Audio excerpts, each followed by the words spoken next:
ভাই ফুলের তোড়াটা দে, স্যারের সাথে আমার সুন্দর করে একটা ছবি তুলবি, এটা কিন্তু আমি ফেসবুকে দিয়ে স্ট্যাটাস দিব। স্যার থ্যাংক ইউ ভাই, আমাকে ফুল দিয়ে বরণ করতে হবে না। আপনি হয়তো শুনেছিলেন যে এরকম সাধারণ একটা মানুষ। স্যার আমিও কিন্তু সাধারণ, টুকটাক জনসেবা করি এলাকায়। ভাই হলো বিশাল জনদরদি, আমরা তো তার দয়াই বেঁচে আছি। ভুল বললেন, আপনি ওনার দয়া বেঁচে নাই, আপনি আল্লাহর দয়া বেঁচে আছেন, আমিও তার দয়ায় বেঁচে আছি। শোনেন, ভালো কাজ থাকলে আমার কাছে আসবেন, আমি পাশে থাকার চেষ্টা করবো।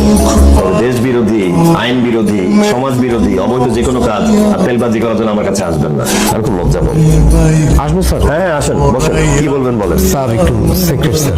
কোনো সমস্যা নেই, তাদের সামনে বলতে পারেন, বলেন। স্যার আগামী সপ্তাহে একটা টেলারিং হচ্ছে স্যার।